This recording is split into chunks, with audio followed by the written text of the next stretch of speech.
কখনো কেউ পাস্তা দিয়ে চা খেয়েছো? আমি খেয়েছি।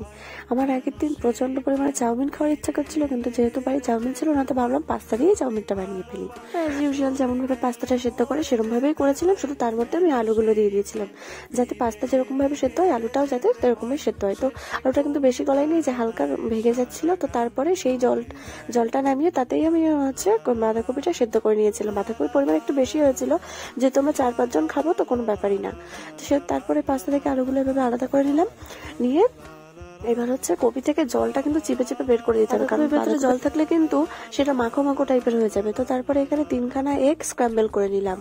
তো এগ স্ক্র্যাম্বল করতে গিয়ে এদিকে আমার সে কড়া পুড়ে যাচ্ছিল, তো যা হোক করে ম্যানেজ করলাম। তারপরে সেই কড়াইতে আবার তেল দিয়ে এখানে হচ্ছে আলুগুলো একটু লাল লাল করে ভেজে নেব। ভেজে আলুগুলো আমি তুলে রাখবো, এভাবে একে একে কপিগুলো আমি ভেজে নেব, মানে যেটুকু আর কি বাঁধাকপি হয়েছে ওটাও ভেজে নেব। তো এখানে আমার গ্যাসটার ফ্লেম এতই বেশি হয়ে গেছিল যে কড়া দিয়ে রীতিমতো ধোয়া বেরোতে শুরু করে দিয়েছিল। তো এখানে হচ্ছে দেখো সেই কপিটাও আমি একইভাবে ভেজে নিলাম। কপিটা ভাজতে ভাজতেও কড়াটা প্রায় ধুইয়ে গেছিল। তারপরে এখানে আবার তেল দিয়ে এই যে এখানে পেঁয়াজ কেটে রেখেছি আর নিয়েছি কাঁচা লঙ্কা, ধনেপাতা। তো পেঁয়াজটা প্রথমে দিয়ে ভাজা ভাজা করে তার মধ্যে লঙ্কাগুলো দেবো। সেদিন রসুন ছিল না বাড়ি, নয়তো রসুনের ফ্লেভারটা কিন্তু ভালো লাগে পাস্তাতে। তো তারপরে এখানে দেখো এই যে লঙ্কাগুলো দিয়ে দিলাম, আর দিয়ে এর মধ্যে এবার একে একে এই যে 3 রকম ভাজা তুলে রেখেছি, দিয়ে এর মধ্যে এবার সস দিয়েছিলাম। মাকে আমি কেচাপ আনতে বলেছিলাম, তো মা এই বোতল সস নিয়ে এসেছিল।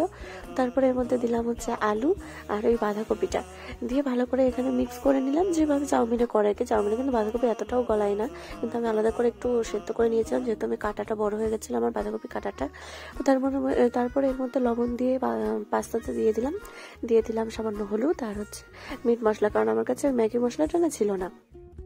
তো তারপরে এই যে ভালো করে দেখো মিক্স করে নিলাম, আবার উপর থেকে একটু সস দিলাম, তারপরে হচ্ছে সামান্য গরম মশলা, যেহেতু ম্যাগি মশলাটা ছিল না। তো তারপরে এই যে দেখো নাড়াচাড়া করে একটুখানি ভালো করে ভাজা ভাজা করে উপর দিয়ে সেই যে ঝুড়ো করে রেখেছিলাম যে ডিমগুলো, সেটা দিয়ে দিলাম। তারপরে দিয়ে তার মধ্যে উপর থেকে ধনেপাতা দিয়ে দিলাম। তো ব্যাস রেডি আমাদের চাউমিন উইথ পাস্তা। জানি না এভাবে কেউ খেয়েছে কিনা, আমি খেয়েছিলাম চায়ের সাথে। Thanks for watching.